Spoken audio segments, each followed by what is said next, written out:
Hi everyone, this is Charlize from Forward Chess, and today we are sitting down with Ben Johnson to talk about the new book, Perpetual Chess Improvement. Hi Ben, how are you? Hi, Charlize, and hi, everyone. Good to be here.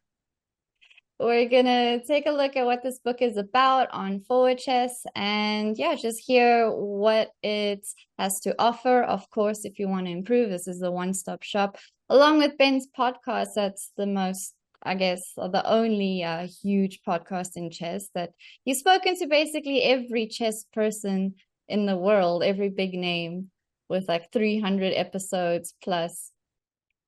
Yeah, I'm still chasing Magnus. He's a slippery one, but I've been lucky enough to speak with Viswanathan Anand and Judith Polgar and Nakamura, but I don't only interview like top level professionals. I also interview a lot of accomplished amateurs who've managed to improve while holding down jobs and in some cases having families or being in grad school or whatever it might be. I call that series the Adult Improver series. And that series was actually a big part of the inspiration for this book. So as you said, I've done hundreds and hundreds of interviews at this point with people running the gamut from top players to top trainers like Jakob Agard and RB Ramesh. And then, of course, amateurs who are actually out there every weekend, working on their games. So the idea of the book is basically to try to compile all of the advice that's been given about how to get better at chess. And, sometimes the advice conflicts. Sometimes like one guest will say one thing and then the next guest will say to do the opposite. So in those cases, I try to present both points of view and then somewhat reluctantly offer my own opinion, even though, I'm like a 2100 FIDE player. I'm, a decent player, but a lot of the professionals that I interview are obviously leaps and bounds stronger than me. And a lot of the amateurs that I've interviewed are studying really hard on their game to an extent that I sometimes am not, Charlize. So I view myself mainly as sort of the tour guide, but I do pay attention and prepare a lot for my interviews. So hopefully I'm able to distill some information for people. Yeah, that's amazing. It's cool to have all these differing opinions because, we all learn differently. So there isn't one set way to, I guess, improve.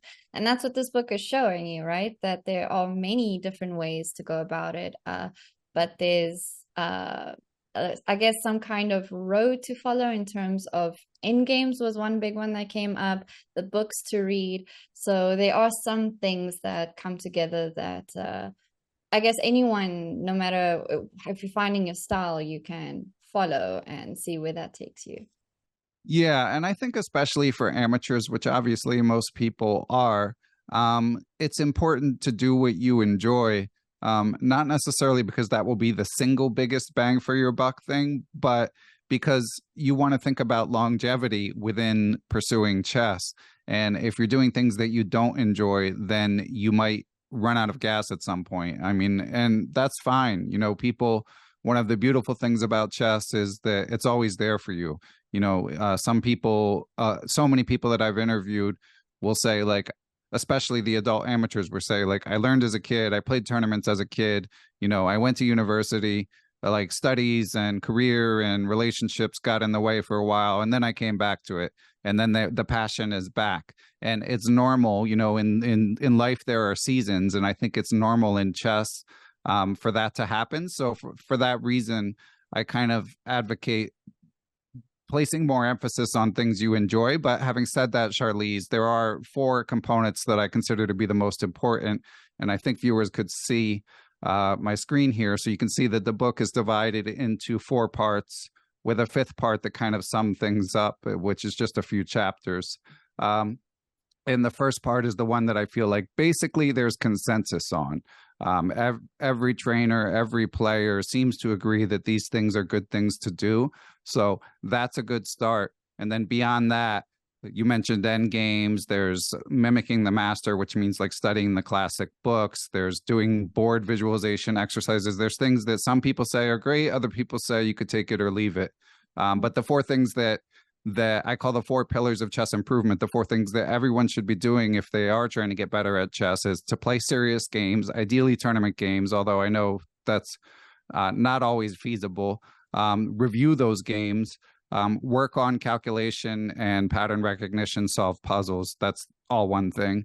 And the fourth one is to make sure that you have a community, because as I mentioned, with chess being so challenging, you can't like you can pursue it alone for a little bit, but sooner or later you're going to want to have a support network. And I don't think it's really sustainable to pursue chess over a lifetime if you don't have some friends in the chess world that, you know, you can cry to when you hang your queen, and that can support you when when your hard work is paying off.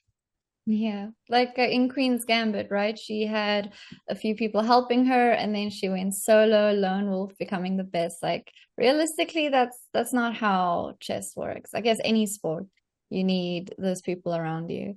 So number Yeah, one, for sure. tournament games. Sorry. Number No, go one, ahead. tournament games. You want to play as many long games, and these are the 3+ hour games. People are often quite surprised at how long chess games can last. I don't know how long your longest game was. Do you know? I had a game that was 11 hours because I'm old. 7 So, hours. yeah. So And it that's was like back in, before, after the stopping, halfway and whatnot. yeah, it was back in the day before they even switched to sudden death time controls. And I reached some end game where it was like two pieces against a rook. And the guy, I think I lost. I have to actually check the result. I definitely didn't win. The guy, I was playing another young master at the time. And yeah, it was one of those things where you can't resign. You have to keep fighting. But I was on the fighting side, the losing side, and if memory serves, I eventually lost the game, but it took forever. You need to find that game. 11 hours is I crazy. know, right? Yeah, Uh, I might. yeah. Yeah, But on average, like 3 hours is not a long game, I think, for an avid tournament player or chess professional. That's like a normal time. Uh, yeah. Which yeah. I don't want to scare people because, like, rapid chess, game 30, action chess, whatever you want to call it, it is getting more popular.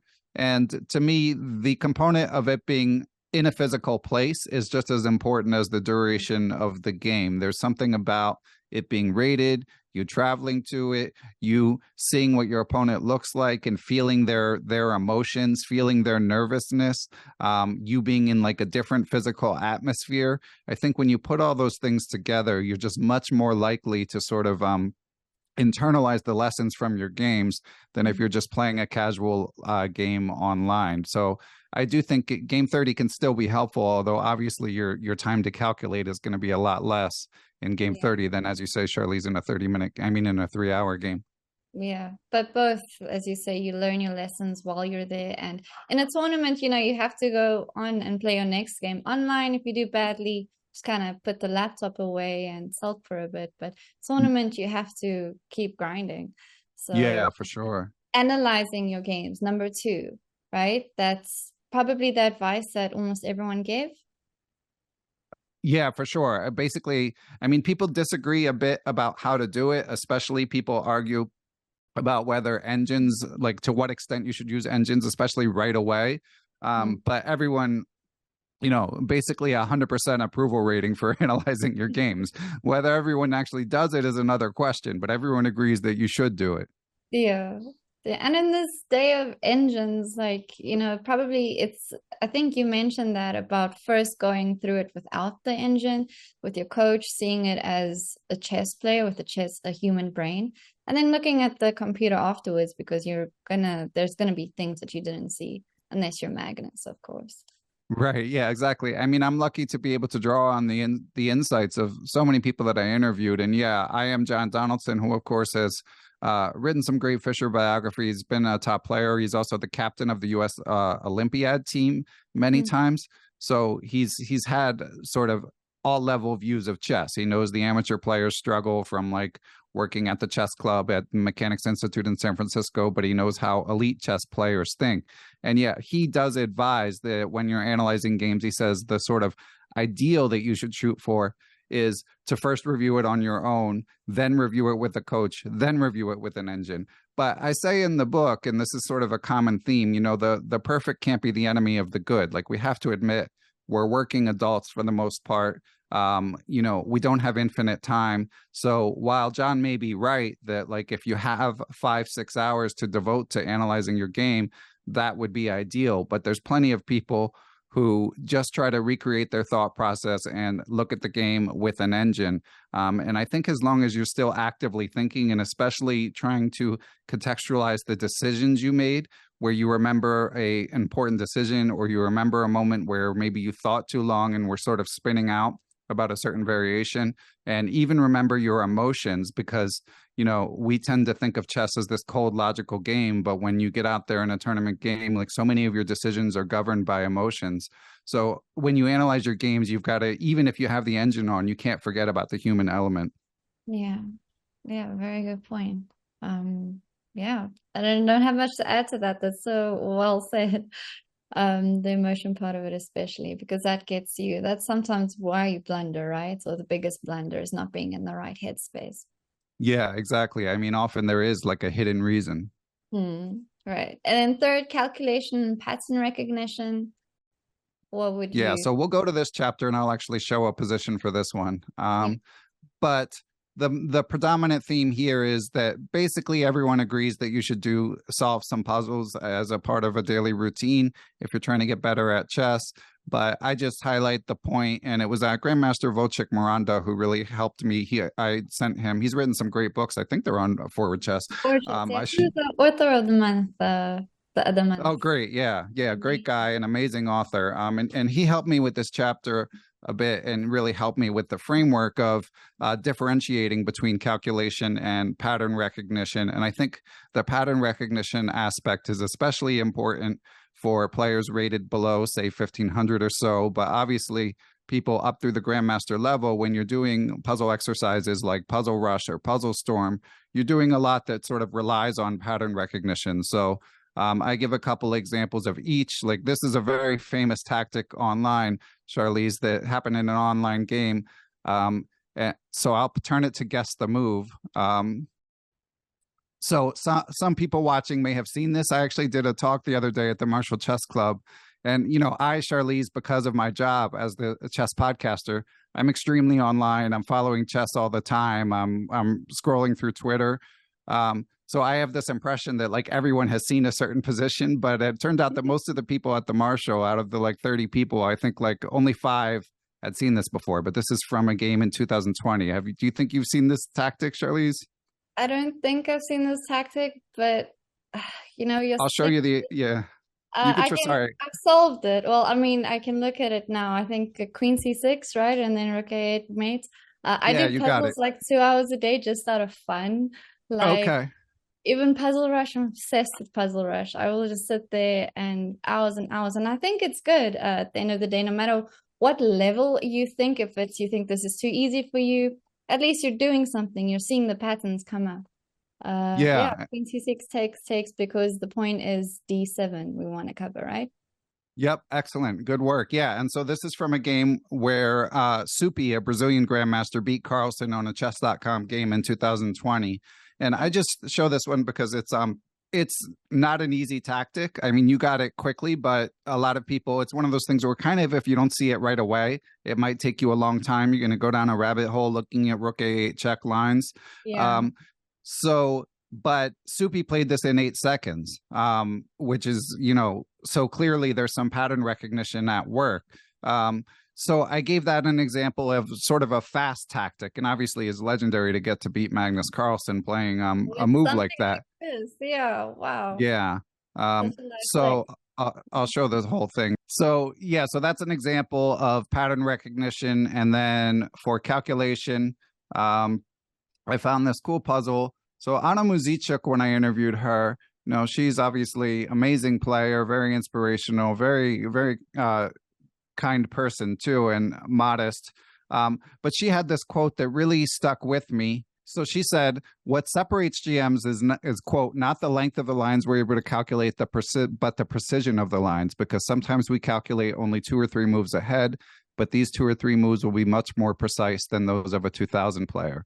So that quote had stuck with me. So I went looking through her games, trying to find a tactic to illustrate that point. Because I was like, okay, Anna, you said this. Let's see if I can find a game that shows that it's true Yeah. for the book. And this is the one that I found. So this is white to move, Charlize. Oh, it's a move. I'm putting you on the spot here. Yeah, but side note, we won't include this. I mean, we put Stockfish on earlier, so I saw Bishop takes F5 Oh, immediately. sorry about that. No worries. But let So me yeah, tell but bishop takes f5, and it's still far from over actually, because yeah, what is our plan after queen takes bishop? yeah, exactly. So let me work that one out. There's just this diagonal on B3 that just seems like something has to happen, but I can give you another hint if you want. no, I already had the first move, which kind of messes up with your thought process in the beginnings. And I was like, okay, it's supposed to be easy, the first thing to do. Okay, it's bishop takes f5, queen takes f5. Can I play rook d7, queen takes h3, rook takes... Oh, it's going to be kind of like a windmill situation. You're on the right track. So let's go rook d7, queen takes h3. You got it. So Yeah. amazing move, rook d7. Just leave the queen on pre, but it's poison because yeah, it is forced mate if Yeah. with the rook g6 being the key move, because now the h6 rook is off sides, and when you block with the f6 rook, we can just take with the bishop. This isn't how the game ended, of course, but this was the key idea. Yeah. Instead, she just won a clear pawn because after rook d7, her opponent, Grandmaster Kobo from Israel, went rook g6 and just bailed out down a pawn. Then you mentioned the long diagonal. After rook g6, she went queen b3 check. King moved. She took the bishop and she converted the extra pawn pretty easily. But yeah, I just thought this was a beautiful tactic because it's the kind of thing where if, as you demonstrated, Charlize, once you look at rook d7, it's solvable. But you've got to have the imagination and the wide vision to actually consider the move, because who Yeah, considers a the move that X-ray just vision to see that this rook is not hanging. Your queen's hanging, but the rook is on the diagonal. Yeah, once you put these pieces together, the position or the solution comes, but it's finding those pieces or the steps, the ingredients to the puzzle solution. That's the tricky part. But it's yeah, nice. yeah, It's cool you used one of her positions from her games to illustrate yeah. it. Yeah, I was happy to find that. And we should say for prospective purchasers of the book, there's probably about 50 game fragments in the book, and one benefit of reading it on Forward Chess is that the whole games are included in the index, so that even though within the course of the book I'm just showing sort of key moments with light annotations, you can actually go through all of the games. But the book is definitely primarily words. So if you're reading Forward Chess on an app, it's intended to be the kind of chess book that you can like read in bed or relaxed on the couch. Like it's not an intense chess book.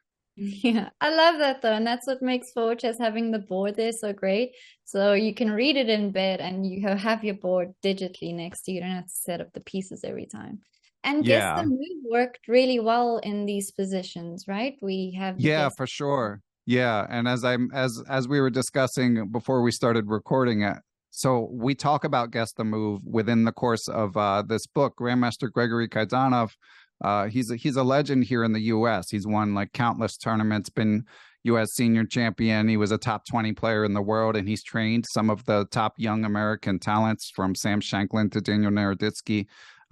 So extremely insightful about how to get better at chess. And he's a big fan of Guess the Move. He calls it solitaire chess. It has nothing to do with the commercial game called solitaire chess.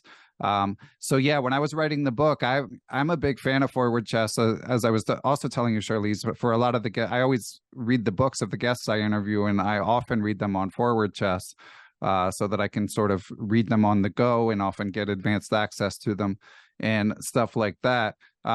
But I actually didn't know about the solitaire chess feature, but it's a wonderful way to study chess, and the fact that you can just incorporate it into books like game collections is amazing. And you can use it for this book too, but probably wouldn't be my first choice of a book to do solitaire chess on. Yeah. Yeah, I like the name solitaire chess. I feel like a lot Yeah. of people guess the move, but I'll start calling it solitaire chess as well.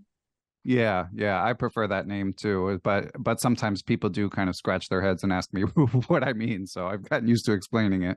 Yeah. Let's talk about chess books some more as well. You have a whole section in the book about chess books and their usefulness.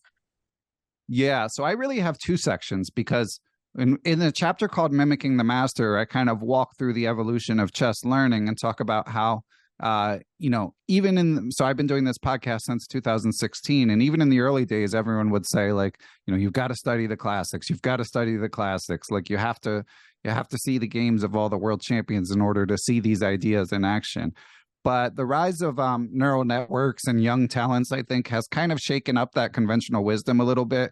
And I have a quote from I am Sagar Shah, who was interviewing the trainer of Iragasi and Nihal Sarin, and he was saying that like these young kids, like they don't know who all the world champions were. They don't necessarily know all the classic games, but what they do is play a ton of chess. And because of that, they know the patterns. They just don't know the names that are associated that we used to associate with the patterns.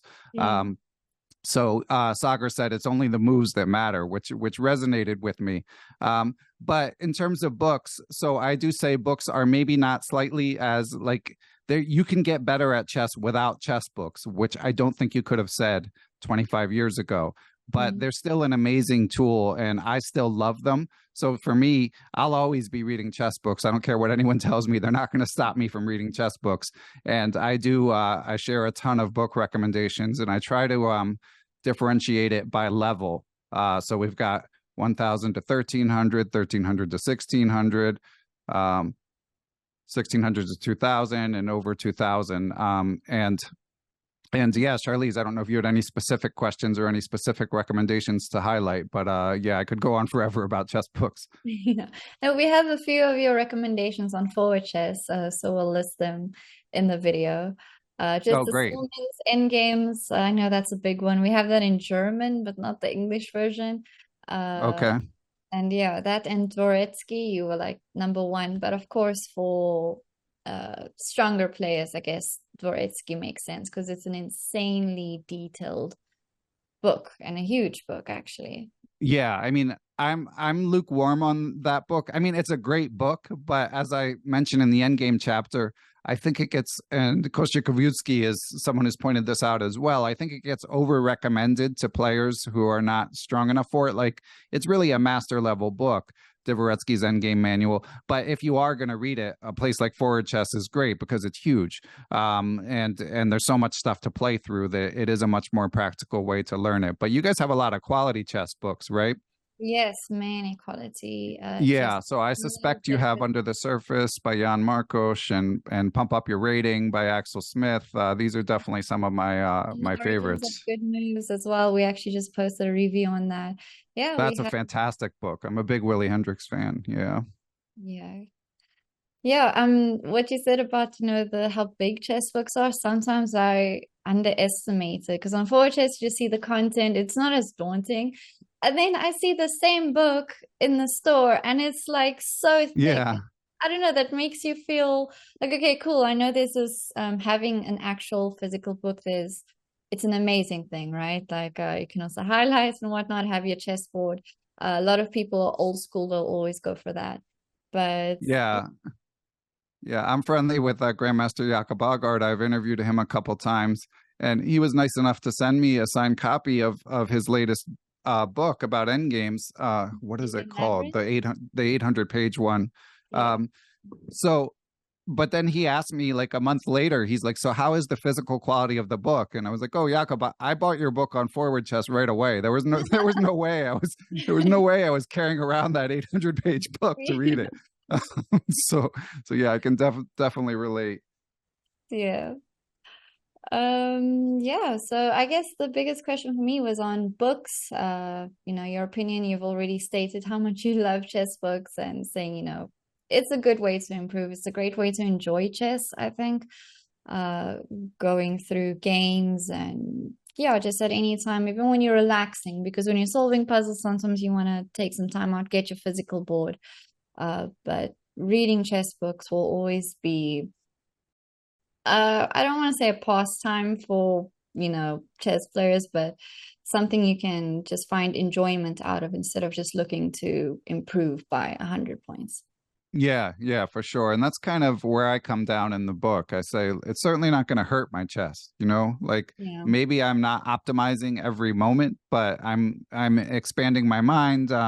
You can even learn new vocabulary. So, yeah, I'm a big advocate of chess books, even though if you're like, training to become a professional, like, it probably certainly competing and most likely solving some exercises obviously should be a part of your study regimen as well. But you also you need to continue to sort of water the plant of your enjoyment of the game, and books are a huge part of that for me. Yeah. And you said somewhere in your book about how you don't read, English books to learn, the dictionary or every word ever, increase your vocabulary, but you're going to pick up things as you go, even if you're just doing it out of relaxation. It's the same with chess, right? You're going to see ideas, new things that you might not have thought of, but even, subconscious is something you've seen now that will come up in your games in future. Yeah, for sure. So what do you want to show us next? Okay, well, I guess I should talk a little bit more, just sort of laying out the framework. So I talked about the first part, which are the four pillars, which we've been through, and then I mentioned the second part.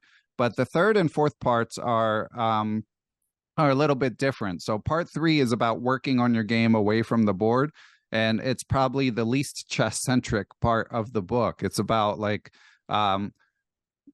why people are obsessed with increasing their ratings and their status and their titles. I talk about I am Levy Rosman when he was trying to get the Grandmaster title. I was following that story closely when it was happening, and I found it sort of very emblematic of how all chess players think, not just like chess YouTube superstars. I talk about how chess checklists can potentially like help you limit blunders and improve things you're working on, whether they be your sort of cognitive processes at the board or stuff like time management, stuff like, maintaining a daily habit, which gets into chapter 13. I talk about dealing with plateaus, which basically, I mean, there's a lot you can say about plateaus, but the main point I would highlight in a brief discussion of the book is just that they're the norm, not the exception. Talk about deliberate practice and chess study. That was a kind of fun chapter to write because I really had to go sort of outside of the interviews I'd done and read some independent literature about like when you're studying chess, does it matter if you use a physical chess set? Why might it be that OTB or serious games are better for learning than casual games?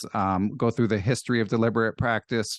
This is a concept that was first coined by this researcher named Anders Ericsson, who was working with some other researchers. And actually, right from the beginning, chess was a part of what he wrote about. He was basically writing about like, how do people get good at stuff? And he cited the Polgar sisters like right off the bat, along with looking at some like elite young performers in music and athletics and stuff like that.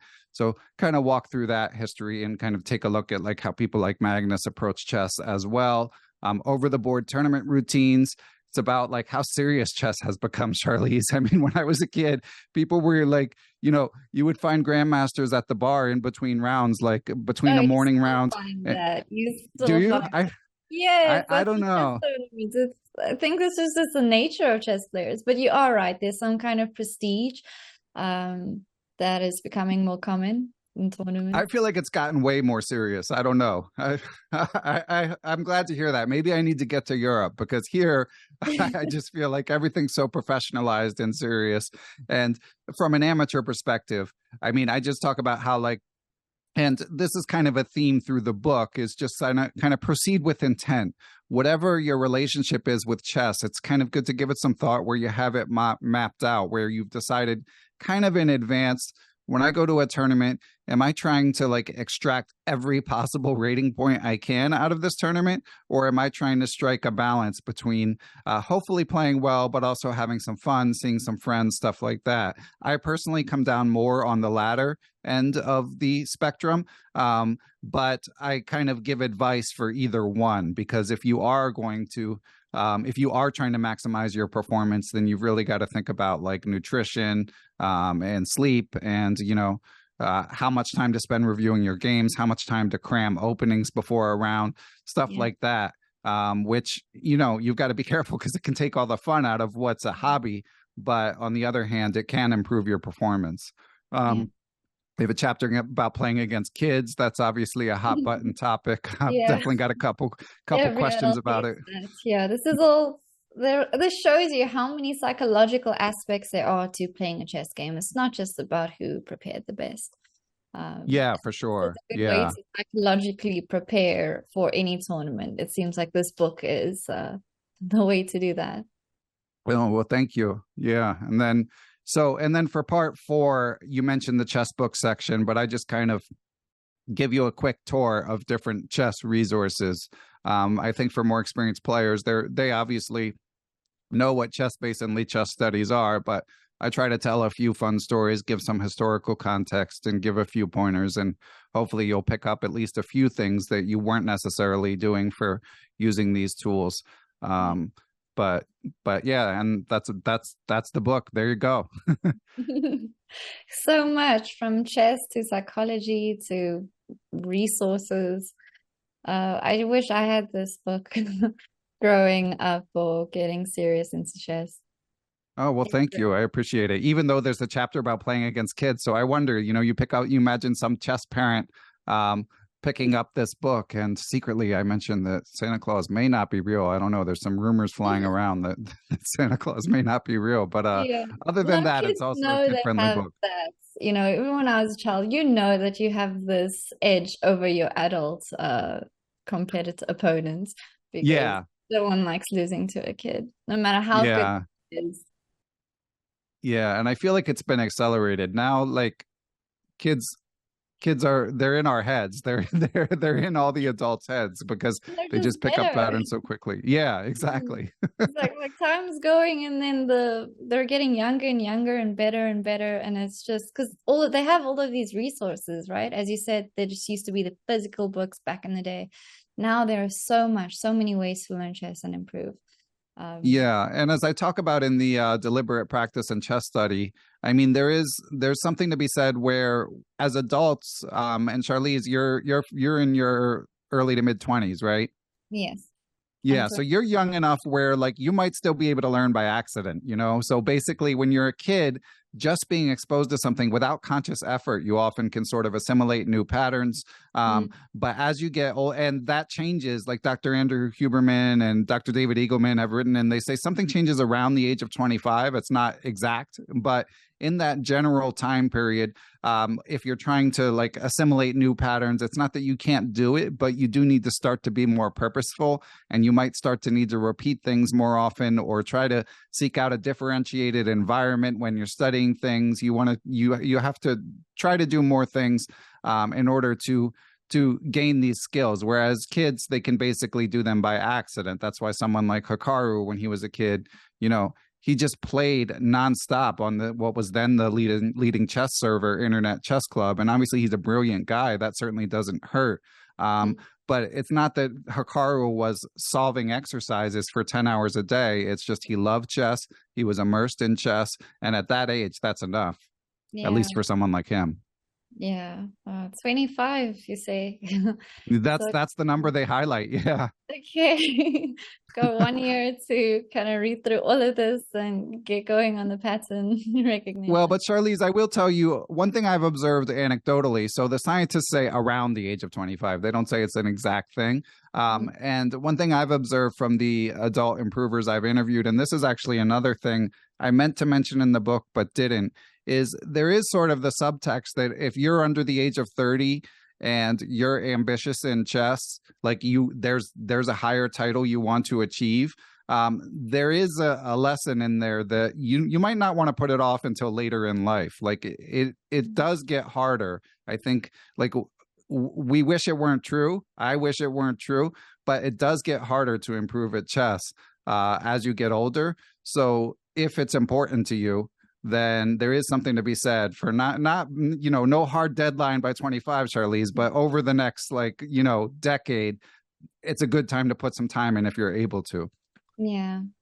Yeah, okay, that's positive, I guess. But I think just as you age, your priorities change and people become more dependent on you, and you don't have so much time to give to chess yourself, right? Yeah, yeah, that certainly factors into it too. And there are some people who say, that's the only reason. It's not, there's nothing else at work. It's just that you get busier as you get older. And maybe they're right, but I think that it gets harder, even independent of having less time. Yeah, Personally, that's my yeah. personal opinion. Yeah.